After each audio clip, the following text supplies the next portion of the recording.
maioria das cidades brasileiras, elas são cortadas ou têm em suas proximidades algum curso de água. Se a gente pensar no grande potencial hídrico do nosso país, boa parte das cidades brasileiras são margeadas por rios. Rios que apresentam correntezas, local onde é muito comum a realização da prática da pesca subaquática. Você pratica pesca subaquática em água corrente? Então fica ligado nessa dica rápida de segurança. Uma das diversas diferenças entre o mergulho em água corrente e o mergulho em água parada é com relação ao posicionamento do corpo do mergulhador durante a realização da técnica de virada, durante a fase de descida e o sentido da correnteza desse rio, por exemplo. Aqui representado da esquerda para a direita. Para a gente entender melhor toda essa história, vamos tomar como exemplo aqui um mergulho em água parada, uma represa, em que o mergulhador, ao realizar sua virada, ele vai sair de um ponto A e vai chegar ao fundo do rio em um ponto B. Se a gente traçar aqui uma linha reta, basicamente ele vai chegar aqui no mesmo ponto em que ele partiu. Isso se ele realizar, é claro, a técnica de virada de forma adequada.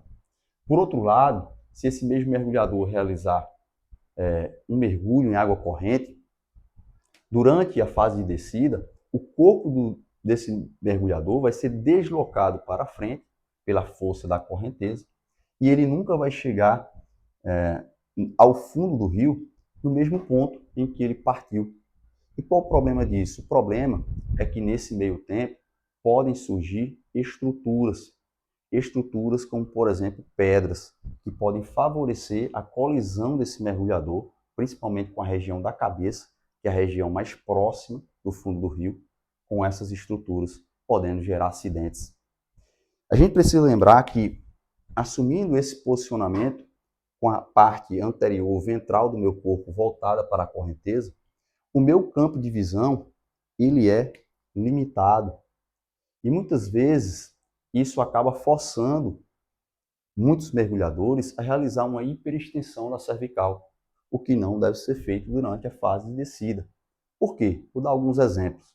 Primeiro, eu posso ter um consumo aumentado de oxigênio, maior consumo de oxigênio. Consumo de oxigênio.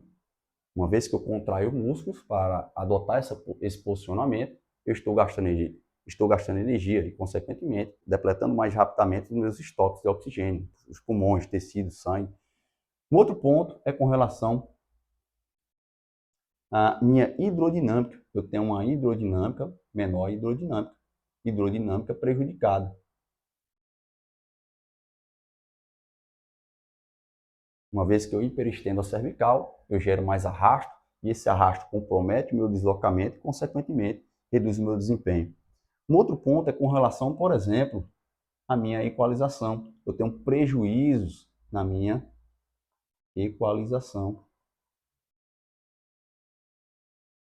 Uma vez que eu hiperestendo a cervical, eu tenho um comprometimento na abertura da tuba auditiva.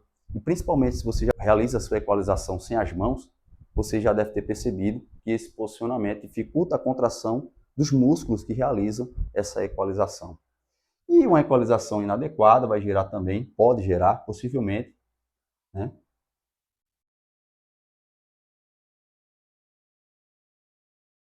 barotraumas na orelha média, na orelha interna, entre diversos outros motivos.